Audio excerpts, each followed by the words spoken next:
तो तेजस्वी यादव कह रहे हैं कि सब कोई जाए भाड़ में, नीतीश कुमार रहेंगे सिर्फ अपने कुर्सी के जुगार में। भाई साहब, जो कुछ हुआ विधान परिषद में, उसको लेके विधानसभा का माहौल गर्मा गया। तेजस्वी यादव कह रहे हैं कि भाई साहब, हमारे पिता से अपनी तुलना मत कीजिए। हमारे पिता ने कई प्रधानमंत्री बना डाले और आप कह रहे हैं कि 2005 से पहले कुछ नहीं था।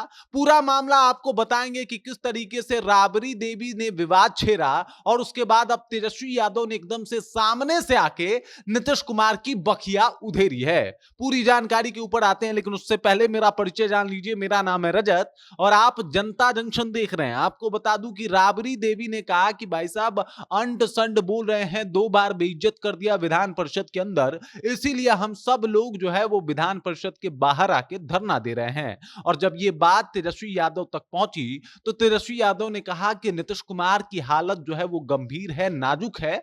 अब नीतीश कुमार को इस्तीफा दे देना चाहिए, उन्हें अपने पद से त्याग पत्र दे देना चाहिए। लेकिन नीतीश कुमार तो कुर्सी छोड़ने को तैयार नहीं है। उनका है कि भाई साहब, सब कोई जाए भाड़ में, वो रहेंगे सिर्फ कुर्सी के जुगार में और इसी के ऊपर उनका ध्यान रहता है। उसके बाद उन्होंने लालू यादव से उनकी तुलना करनी शुरू कर दी। उन्होंने कहा कि भाई साहब, जब नीतीश कुमार कुछ भी नहीं थे, तब लालू यादव कई बार एमएलए और एमपी बन चुके थे। जब नीतीश कुमार की कोई हैसियत नहीं थी, तब हमारे पिताजी ने कई प्रधानमंत्री बना दिए थे। लेकिन ये इस बात के ऊपर बात नहीं करेंगे। लालू यादव से उनकी कोई तुलना नहीं है और 2005 से पहले क्या कुछ था, ये किसी किससे जो है वो छुपा हुआ नहीं है। बाकी इन्होंने कहा कि भाई साहब, अब हालात ऐसे हो गए हैं कि पूछिए मत। इनकी मानसिक स्थिति ठीक नहीं है, हालात बहुत नाजुक हैं और अब जो है नीतीश कुमार को इस्तीफा दे देनी चाहिए। उसके बाद इन्होंने कहा कि भाई साहब, ये वही नीतीश कुमार हैं जिनके शासनकाल में अपराधियों की मौज है।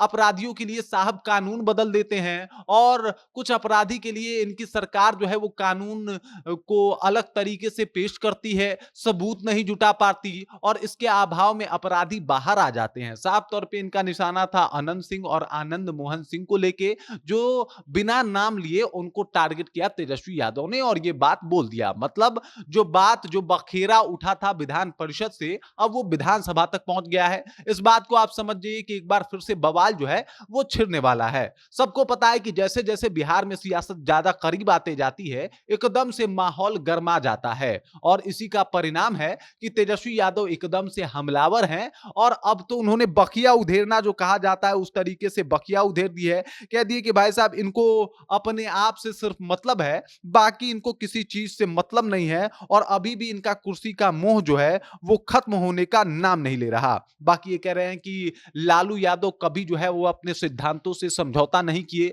नीतीश कुमार तो कभी पलटी मार के इधर चले जाते हैं, कभी पलटी मार के उधर चले आते हैं। उनको तो 2 बार मुख्यमंत्री मैंने बनाया है और अब देख लीजिए वो किस तरीके की बयानबाजी कर रहे हैं। मतलब पूरा माहौल गर्म है, सेट है। होली से पहले एक अलग माहौल चल रहा है भाई साहब। और जो नेता गण हैं, नेता प्रतिपक्ष हैं या फिर जो पक्ष के नेता हैं, सब आपस में भिड़े हुए हैं। लगातार एक दूसरे को ऊपर ऊपर जो है एकदम से दोषारोपण कर रहे हैं, लगातार एक दूसरे को टारगेट करके बात बोल रहे हैं। और तेजस्वी यादव तो एकदम से बता दिया कि भाई साहब, हमारे पिताजी ने कभी भी कुर्सी को लेकर समझौता नहीं किया। उन्होंने कुर्सी छोड़ दिया, कुर्सी से हट गए। बल्कि आपकी तरह नहीं कि कुर्सी पकड़ के बैठे रहे, कभी पलटी मार के इधर चले गए, कभी पलटी मार के उधर चले गए।